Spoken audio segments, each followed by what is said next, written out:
Sir నమస్కారం sir. నమస్తే అండి. సార్ బెట్టింగ్ యాప్స్ ప్రమోట్ చేయడం వలన స్టార్స్ పైన కేసులు నమోదయ్యాయి కదా! ముఖ్యంగా విజయ్ దేవరకొండ, ప్రకాష్ రాజు, రానా, మంచు లక్ష్మి వీళ్ళ చాలా మంది పైన అయ్యాయి. అయితే వీళ్ళు ముగ్గురైతే స్పందించారు. ప్రకాష్ రాజ్ గారు, విజయ్ దేవరకొండ అండ్ రానా వీళ్ళు ముగ్గురు కూడా స్పందించారు.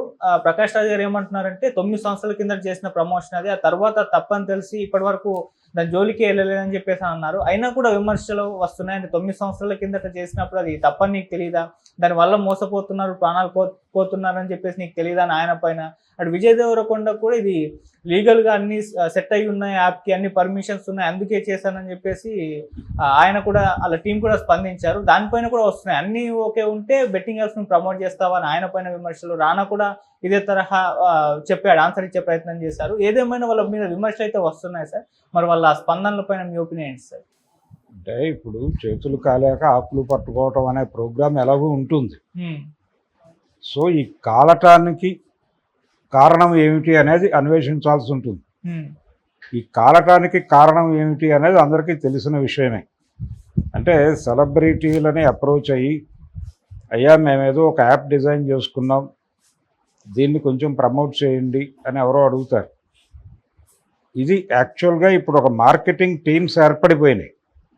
ఈ మార్కెటింగ్ టీమ్స్ వాళ్ళు సెలబ్రిటీస్ని మాత్రమే కాదు, రకరకాల మాధ్యమాలలో ఒక పాపులారిటీ సంపాదించుకున్న ప్రతి వ్యక్తిని, అంటే తనలో అంతర్గతంగా ఉన్న అభిప్రాయాలని ఏదో ఒక సోషల్ మీడియాలో రెగ్యులర్గా మాట్లాడటం ద్వారా కొంతమందిని ఒక మనిషి అట్రాక్ట్ చేయగలిగితే వాళ్ళని కూడా ట్రేస్ చేసి వాళ్ళ ఫోన్ నెంబర్లు సంపాదించి వారికి ఫోనులు చేసి, సార్ ఇలా మీకు చాలా పాపులారిటీ ఉంది, మీకు తెలియదు కానీ ఈ విషయం ప్రపంచంలో చాలామంది మీ గురించి మాట్లాడుకుంటున్నారు అని మొదలు పెడతారు. వీళ్ళు కొంత వాళ్ళ హోల్డ్లోకి వెళ్తారు, నిజమా అని.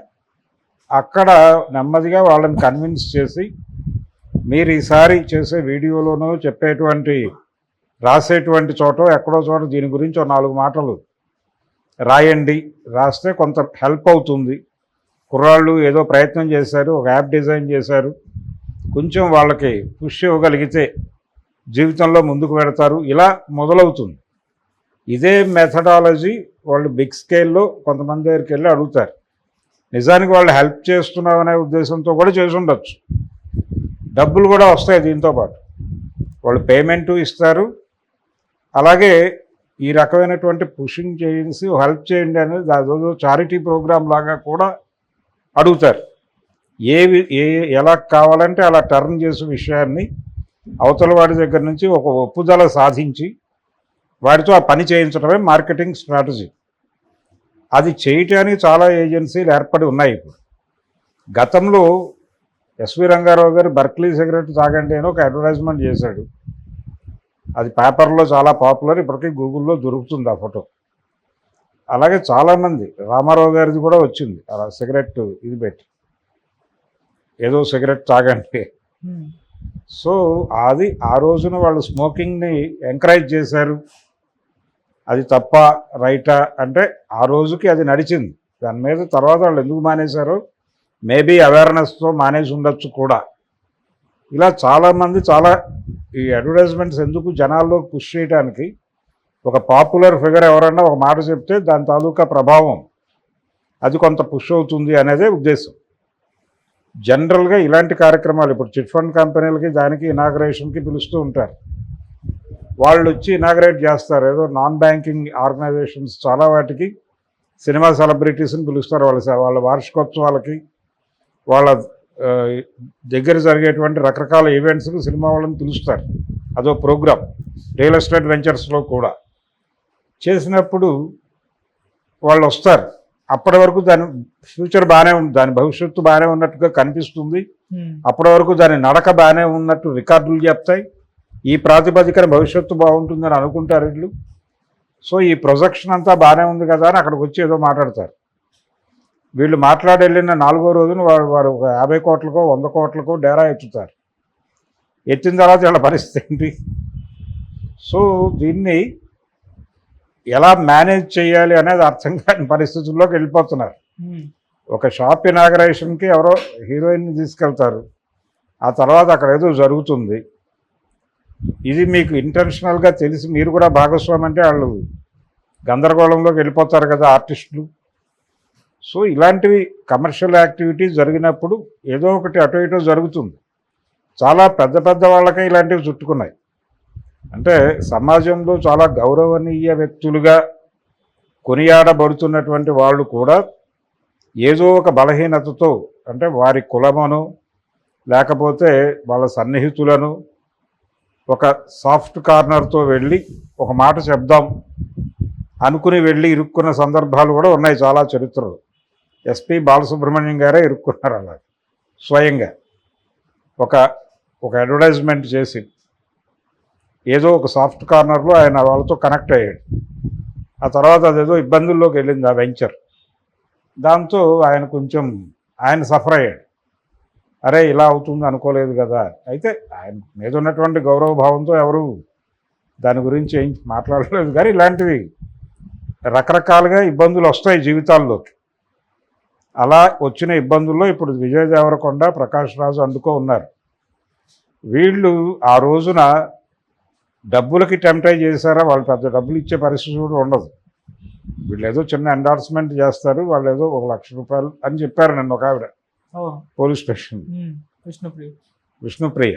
ఆ 1 లక్ష రూపాయల లేకపోతే దానికంటే 10 లక్షల 20 లక్షల ఆ రేంజ్లోనే ఉంటుంది తప్ప కోట్లల్లో ఉంటుందా అనేది అనుమానమే. జస్ట్ ఉన్నాయి చిన్న ఎండార్స్మెంట్. రెండోది ఇంకొక ప్రమాదం కూడా జరగచ్చు. ఇప్పుడు ప్రకాష్ రాజు చెప్తున్నట్టుగా ఆయన 9 ఏళ్ల క్రితం చేశాను తర్వాత తెలుసుకుని మానేశాను అంటే ఆ పాతది వాళ్ళు రకరకాల చోట్ల పుష్ చేస్తూ ఉంటారు. అలా ఈయన లైవ్లోనే ఉండుండొచ్చు ఈయనకు తెలియకుండానే. దాన్ని చెక్ చేసుకుని మాట్లాడాలి ఆయన. అలాగే చాలామందికి ఫేక్ అకౌంట్స్ క్రియేట్ చేసి ఆ ఫేక్ అకౌంట్ యాక్టివిటీస్ నడిపిస్తూ ఆ ఫేక్ అకౌంట్ తాలూకా డీటెయిల్స్ తీసుకెళ్ళి ఇంకెక్కడో పెట్టి దాన్ని పుష్ చేయవచ్చు. అది కూడా జరుగుతోంది సోషల్ మీడియాలో. జరగని క్రైమ్ లేదు. మీరు రకరకాలుగా జనాలను వేధించే కార్యక్రమాలు జరుగుతున్నాయి. వీటన్నిటికీ సంబంధించి ఇప్పుడు కేసులు పెడుతున్నారు. ఓకే, బాగానే ఉంది, కేసులు పెడుతున్నారు. కొంతమంది వాళ్ళు ఇప్పుడు విజయ్ దేవరకొండ మాట్లాడింది నేను దాన్ని ఇవన్నీ చూశాను, వివరాలు బాగానే ఉన్నాయని చెప్పారు మా వాళ్ళు, అందుకని ఒక మాట చెప్పాను, నేను తప్పని తెలిస్తే నేను చేస్తానా అంటున్నాడు ఆయన. అది కరెక్ట్ కాదు. అంటే అక్కడ ప్రాబ్లం ఏంటంటే వాళ్ళు ఎవరో పిఆర్ టీం చెక్ చేసింది, ఓకే అన్న తర్వాత నేను చేశానంటే మీరు కూడా వెరిఫై చేసుకోవాలి కదా. ఇప్పుడు వాళ్ళు కాదు కదా సఫర్ అయ్యేది మీరు. మీ ఇమేజ్ సఫర్ అవుతుంది, మీ అభిమానులు గాయపడతారు. అందుకని ఇలాంటివి కొంచెం జాగ్రత్తగానే చూడాల్సిన అవసరం ఉంది. రెండోది బేసిక్గా అది ఏదైనప్పటికీ బెట్టింగ్ యాప్ అనేది తెలిసినప్పుడు జూదం వైపు ఎలా ప్రమోట్ చేస్తారు జనాల్ని? మీరు పని చేసి డబ్బులు సంపాదించుకోండి అని చెప్పేసి ఓకే, లేదు ఎంటర్టైన్ అవ్వండి, ఇలాంటి ఒక ఎంటర్టైన్మెంట్ మార్గం ఉంది ఈ యాప్లో అని చెప్పడం ఓకే. కానీ బెట్టింగ్లోకి వెళ్ళండి, జూదం ఆడండి, జూదం ప్రమోట్ చేసే యాప్లు దాని బేసిక్ ఐడియా మీకు అర్థమవుతుంది కదా. ఆ బేసిక్ ఐడియా అర్థమైనప్పుడు ఎందుకు దాన్ని ప్రమోట్ చేయాలి? మీరు అక్కడ ఆగాలి కదా. మీరు మీ విచక్షణ ఉంటే అంత కూడా ఆలోచించకుండా అంత అనాలోచితంగా ఉన్నారా అని క్వశ్చన్ చేయాల్సి వస్తుంది. ఇది వాళ్ళ వైపు నుంచి వస్తున్న ఆర్గ్యుమెంట్లకి. అయితే గవర్నమెంట్ చేయాల్సిన ప్రోగ్రామ్ ఏంటంటే ఇది ఓకే, మీరు కేసులు పెడుతున్నారు బాగానే ఉంది, వాళ్ళని అరెస్టులు చేస్తారా లేదా అన్నది వేరే గొడవ. కొంతమంది క్వాష్ చేయమని కోర్టుకు వెళ్తున్నారు. ఇదంతా జరుగుతున్న టైంలోనే మీరు కేవలం సైబర్ క్రైమ్ అని ఒక యూనిట్ పెట్టి వదిలేయటం కాకుండా ఎవరైనా సరే మీ దగ్గరికి ఎవరైనా ఎండార్స్మెంట్కి వస్తాయి. ఆన్లైన్లో చాలా జరుగుతున్నాయి ఇలాంటివి, ఒకటి కాదు ఇన్ని జరుగుతున్నాయి. కాబట్టి ఆన్లైన్లో జరుగుతున్నటువంటి క్రైమ్స్ గురించి మీరు ఒక విభాగం పెట్టి ఎవరినైనా అప్రోచ్ అయితే నేను ఇలా నా దగ్గరికి ఒక ప్రపోజల్ వచ్చింది, ఈ ప్రపోజల్ నేను యాక్సెప్ట్ చేయాలా చేయకూడదా అని ఒకసారి అలా వెళ్తే వాళ్ళు చిన్న వెరిఫికేషన్ చేసి 1 or 2 డేస్లో నో ఇది ప్రమాదం అని చెప్పి ఆ రోజునే కట్టడి చేయొచ్చు కదా. అంటే మనకు ఒక పాత సామెత ఉంది, తోటకూర నాడే చెప్తే ఇంత పెద్ద క్రైమ్ చేసి ఉండేవాడిని కాదు కదా అంటాడు ఒక కొడుకు. అలాగా తోటకూర నాడే చెప్పే ప్రయత్నం చేయొచ్చు కదా. ఇప్పటి వరకు ఇలాంటి ప్రమాదం జరిగింది అనేది ఎస్టాబ్లిష్ అయింది, ఓకే. దీని నుంచి మనం పొందిన జ్ఞానం ఏంటి, మనం తీసుకుంటున్నటువంటి స్టెప్ ఏంటి అనేది కదా సమాజం పట్టించుకునేది. దీని నుంచి మీరు ఏ స్టెప్ తీసుకోబోతున్నారు అన్నప్పుడు ఈ సైబర్ క్రైమ్ అనేది లిమిటెడ్గా లేదు, అది విశ్వరూప ప్రదర్శన చేస్తోంది ప్రస్తుతం. ఈ విశ్వరూప ప్రదర్శనని ఎలా కంట్రోల్ చేయాలనే దానికి సంబంధించి మీకు కూడా ఒక విశ్వరూప ప్రదర్శన చేయగలిగినటువంటి విభాగాలు ఉండాలి, ఆ స్ట్రక్చర్ ఉండాలి. ఆ స్ట్రక్చర్ నిర్మించుకోవటానికి మీరు ఏ యాక్టివిటీ చేస్తారు, జనాలను ఎలా అటువైపు డ్రైవ్ చేస్తారు అనేది ఆలోచించాలి. ఆలోచించి ఎవరైనా సరే ఏ ఇష్యూ అయినా సోషల్ మీడియాకి సంబంధించి ఎనీ ప్రమోషనల్ యాక్టివిటీలోకి ఎవరైనా ఏ యాక్టివిటీలోకి మిమ్మల్ని ఇన్వాల్వ్ చేయడానికి ప్రయత్నం చేసినా, ఈ గ్రూప్లో చేరండి అని చెప్పిన ఈవెన్ దానికి కూడా ఒక చిన్న అప్లికేషన్ ఏదన్నా పెట్టి, ఇది ఇక్కడ నుంచి ఈ ప్రపోజల్ వచ్చింది, నేను వీళ్ళతో ట్రావెల్ అవ్వచ్చా అవ్వకూడదా అడిగితే వాళ్ళు ఒకసారి వెరిఫై చేసి వద్దు అని చెప్తే ఆగిపోయేటట్టుగా ఏదైనా మీరు సెటప్ చేయగలరా? అది వ్యక్తిగత స్వేచ్ఛకు భంగం కావచ్చు. మా నిర్ణయాలు మేము తీసుకుంటుంటే మధ్యలో ఈ సెన్సారింగ్ ఏంటి అనొచ్చు. కానీ అలాంటి మెకానిజం ఒకటి ఉంటే కనీసం ఒక కనీస రక్షణ అయినా దొరుకుతుంది కదా వీళ్ళకి, ఇలాంటి ఇన్వాల్వ్మెంట్ లేకుండా. లేదు వీళ్ళ విచక్షణ అయినా పనిచేయాలి. ఎక్కడ మనం ఎండార్స్ చేస్తున్నాం, దాని యాక్టివిటీ ఏమిటి, దాని ద్వారా ప్రజలకి ఒనగూడేది ఏమిటి అనే దగ్గర కొంచెం ఆలోచించాలి. అలాగే ఈ ఫైనాన్షియల్ ఇన్స్టిట్యూషన్స్ వాటిని ప్రమోట్ చేసేటప్పుడు కూడా వాళ్ళు చెప్తున్న వడ్డీ ఎంత, ఇంత సాధ్యమైన జనం నుంచి కలెక్ట్ చేసిన డబ్బులు బీరువాలో పెడితే అవి గుడ్లు పెట్టవు. ఈ డబ్బులు తీసుకెళ్ళి ఇంకెక్కడో ఇన్వెస్ట్ చేస్తారు వాళ్ళు. ఆ ఇన్వెస్ట్మెంట్ చేసే ఏరియా ప్రాపర్గా లేకపోయినా వీడికి నష్టమే మదుపరికి. కాబట్టి ఈ మొత్తం చరిత్ర తెలిసినప్పుడు మీరు ఎండార్స్ చేయాలి. తెలియకుండా వాడు 10 రూపాయలు ఇస్తే 1000 రూపాయలు ఇస్తాను అంటున్నాడు కాబట్టి ఇది ప్రజలకు మేలు చేసేదే అనుకుని చేశానంటే కుదరదు. అలాంటివే బెట్టింగ్ యాప్లు కూడా. మీకు బేసిక్ ఉంటుంది కదా ఒక ఆలోచన, ఎటువైపు డ్రైవ్ చేస్తున్నాం అని. ఆ ఎటువైపు డ్రైవ్ చేస్తున్నాం అనే విచక్షణ ప్రాపర్గా పనిచేయకపోవడం వల్లనే వీళ్ళు ఏదో ఒక రోజున చేశారు. ఆయన 9 ఏళ్ల క్రితం చేసి ఉండొచ్చు, ఈయన 5 ఏళ్ల క్రితం చేసి ఉండొచ్చు, ఆయన 6 ఏళ్ల క్రితం చేసి ఉండొచ్చు. కానీ వీళ్ళు ఇంటెన్షనల్గా చేశారు, సరదాగా చేసి ఉండొచ్చు, పెద్దగా ఆలోచించాల్సిన అవసరం లేదనుకుని చేసి ఉండొచ్చు.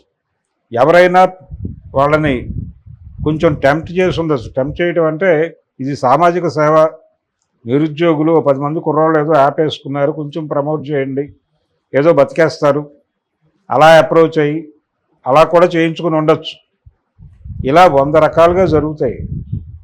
ఈ 100 రకాలుగా జరుగుతున్నాయి కాబట్టి దీనికి ఏదైనా ఒక లింకు, ఒక వెరిఫికేషన్, ప్రాపర్ వెరిఫికేషన్ వ్యవస్థ ఉంది. అక్కడికి అలా తోసి అక్కడి నుంచి అప్రూవల్ వచ్చిన తర్వాత వీళ్ళకి ఎస్ఆర్నో చెప్పే పరిస్థితి ఏదైనా డిజైన్ చేయగలమా మనం అనే దిశగా ఆలోచిస్తే, అది కూడా యాపే పెట్టండి మీరు. ప్రపంచం అంతా యాప్ల మీదే నడుస్తుంది కాబట్టి ఈ వెరిఫికేషన్కి మీ దగ్గరకు వచ్చినటువంటి ఇన్ఫర్మేషన్ ఒక యాప్లో వేసి అక్కడి నుంచి ఒక ప్రాపర్ సమాధానం రాగానే అదే సమాధానాన్ని వీడికి పుష్ చేసేలాగా ఒకటి పెడితే, అలాగే ఈ ఫేక్ అకౌంట్స్ డిజైన్ అవటం దీని మీద కూడా దృష్టి పెట్టాల్సి ఉంది. అక్కడ ఎవరో ఫేక్ అకౌంట్ క్రియేట్ అవుతుంది, అది ఫేక్ అకౌంట్ అని జనాలకు తెలియదు.